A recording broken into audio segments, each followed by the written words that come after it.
This is Tashimian Watson again on another braid vlog, and welcome to my dengue wavy bulk micro plaits braids.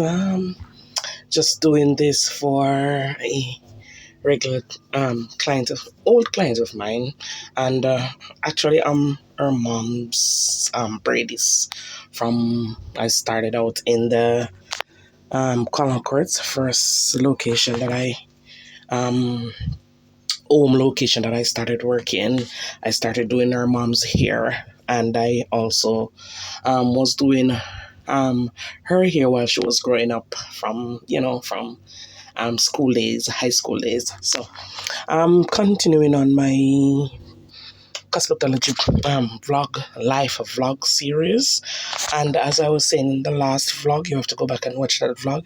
It's a vlog with my 3D nails, 3D nail pattern, and stiletto tips art vlog. And I was saying on that cosmetology life series vlog that when I moved to my second location after leaving my baby father's house, coming down to the second location, I had a stalker buddy, whatever they call them, um, um, fuck boy, fuck buddy, whatever they call the partner that when you leave one, you whatever the rebound boyfriend. And when I came there, he was living next door, and the location was for a school. First of all, the principal and the principal's husband was living upstairs. She was always saying that he's in he's in love with me until he's a fool. He loves me till he's a fool. Well, he wasn't in love with me. He was very, very jealous. And as soon as I came down, I saw him, getting corrupted. His corruption and his bad mind chipped in, because my first client actually called me from Connaught Court, and she came down and she saw the reaction that was coming out of him. I went by his house to pick up like just some mini stuff, because I just moved. It was actually Good Friday, and I moved Holy Thursday and Good Friday in the morning. The client, I don't know what happened, but I saw the repetition, and the client came down to do a wash and freshen up her hair, and he was always stalking me and acting jealous, but I didn't know that it would get so out of hand. And when he realized, I went up by his house the morning just to get the rest of my stuff that I left at his house while I was going back and forth to my baby father, sleeping with him at his house, because he was always stalking me at the bus stop, waiting for me before I even leave Dr. Scott's office with the school kids, and waiting for me at the bus stop. I always have to dodge him, go around the next corner, go into a taxi, jump into a taxi, and the taxi driver saw him doing it and told my baby father. So everyone was very, very obvious of him stalking me. It was not a secret that he was stalking me. So he came down with the first client, and the client was doing a freshen up and a wash.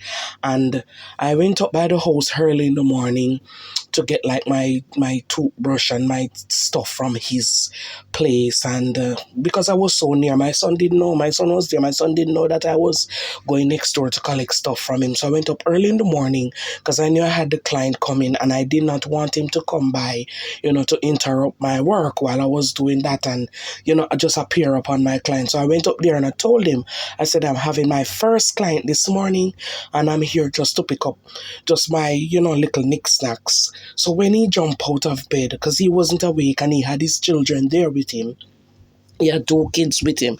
So when he jumped out of bed, I realized now that he was sleeping still. And I said, just give me the products or the whatever I have inside your house. I'm going to bring them down to my apartment, my new apartment. You can also come down to give me breakfast when you're done, if you're going to look after something to eat. Before I knew it, he jumped out of bed saying that he wanted to have sex with me. So I said, no, my client, she's next door waiting.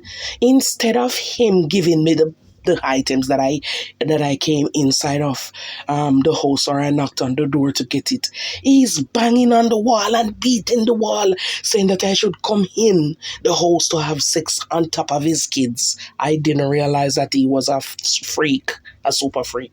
So I said no. So he started trying to actually wanted to pull my clothes off. He actually did pull my clothes off. Seconds after he tried to pull my clothes off, my son came up rushing. Ingrid, where the hell are you? Your client is outside here waiting. So when I look out, when he looked outside the door and looked down on the road, he saw the lady and he saw my son standing on the road calling me. The whole community could see. I had to run out with my clothes halfway up. That is how ridiculous that man was, and always pressuring. Seems like pressuring women for sex or whatever. I don't know what he was on, if he was on drugs or something. So he was trying to get me to stay locked in the house with him the entire day, not to have my first client. That is how bad mind and jealous he was. So I took my phone later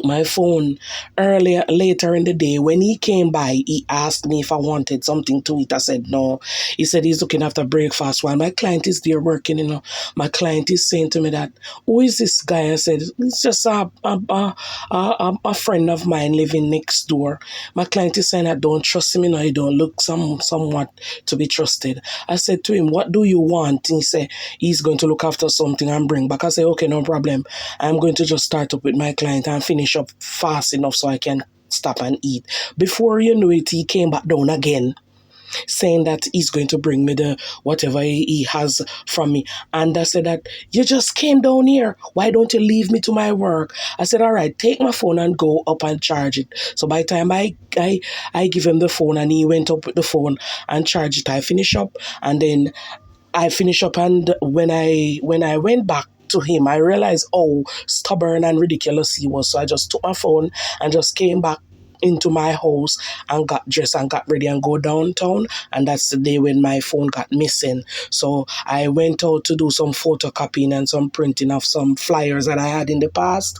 And I was sitting in a restaurant downtown, and that's where I met the gentleman who was driving the Juta tour bus. He offered to help me to pick up the outdoor tables to bring to the house, and he was saying that I could come and do his pedicure at his house, and I said no, you have to come to my apartment because I don't trust you, I don't know you. So that's where he met the Juta guy, and I was just trying to do his feet at the time, so he got even worse and jealous and decided that he was going to beat the crap out of me. The first week, that's the same week I moved, so I had no chance getting to know him. I had no chance getting to know the people in the community. He started beating the crap out of me and getting jealous from that very same first day. My first clientele. The first client that I had there. And I saw the bad mind, and I just watched and see what all took place. And I guess I succumbed to it because I couldn't move. I had no place to go. So I'm just going to continue from this point on. Thanks for watching. See you in another vlog soon. Goodbye.